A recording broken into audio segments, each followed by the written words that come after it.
Woof.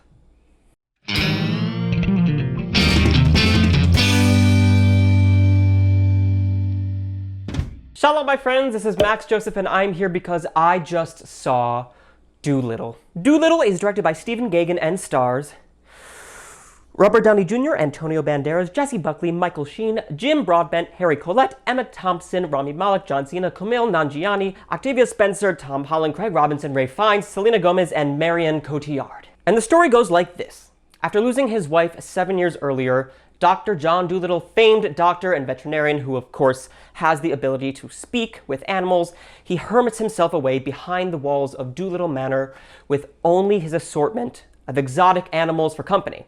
But when the young Queen Victoria falls gravely ill, he is forced to set sail on an epic adventure to a mythical island in search of a cure.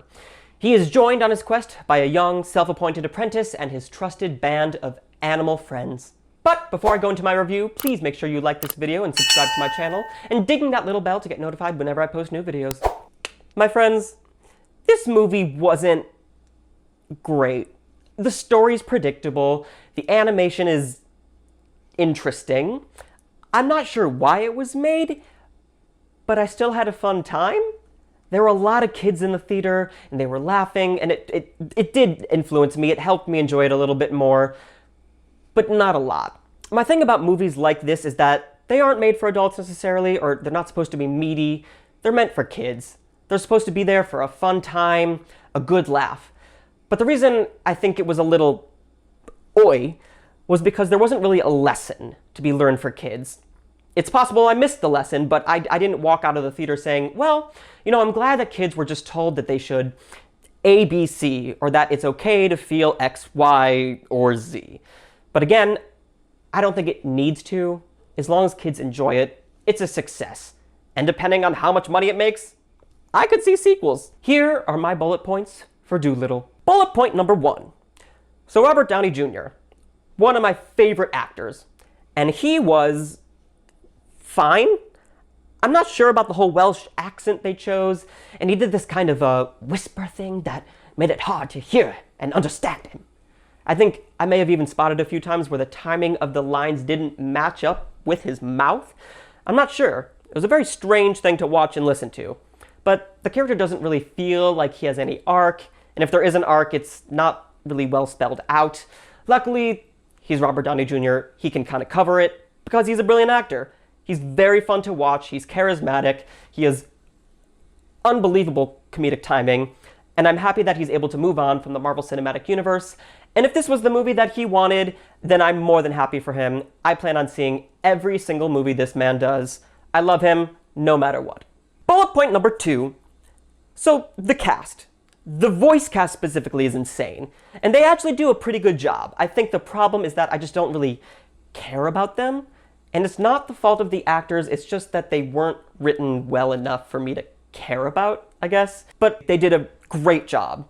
Specifically, there were a few moments that I really liked with Kumail Nanjiani as Plimpton the ostrich and John Cena as Yoshi the polar bear. They had some really fun banter together and actually got the most amount of laughs from me. It's not the fault of the actors. It's just that they weren't written well enough for me to care about. Bullet point number 3. The budget was estimated at $175 million. 175. Let's compare it to something like last year's Detective Pikachu, which had an estimated budget of $150 million. That looked awesome. And maybe it's because they weren't real animals, they're Pokemon, but I think it looked incredible. I'm not asking for it to look as realistic as the remake of The Lion King, but like somewhere in between Detective Pikachu and The Lion King, that would have been good. Bullet point number 4. I'm going to talk about some positives. And one of them would be Academy Award nominee Antonio Banderas. He was unnecessarily great. Anytime I see him on my screen, I know I'm in for a treat, and he was wonderful.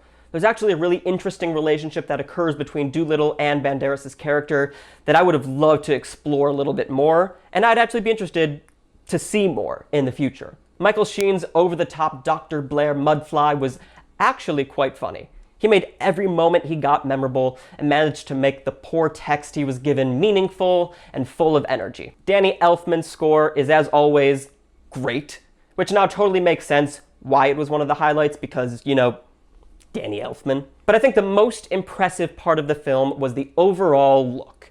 It's vibrant and has a great color palette. Especially, again, when we meet Antonio Banderas' character, I think that whole place is really visually striking. It helps that you had two-time Academy Award-winning costume designer Jenny Bevan on hand. She won back in 1986 for A Room with a View, and again just a few years ago for Mad Max Fury Road. And I bring up that film specifically because I can really see that world in this movie. Her work is gorgeous and unique, and as always, it stands out. I'm giving Dolittle 2 stars. It's not a movie for me, but if you're looking to take your kids or if you're babysitting, it's totally worth it.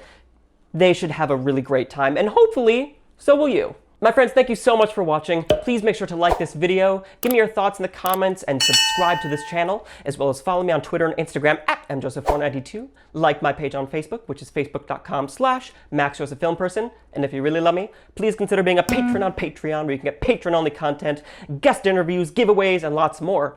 You can even give me a film to review, a 10th of the month top 10 category, or a song to sing. And that video will be dedicated to you. Shalom, my friends.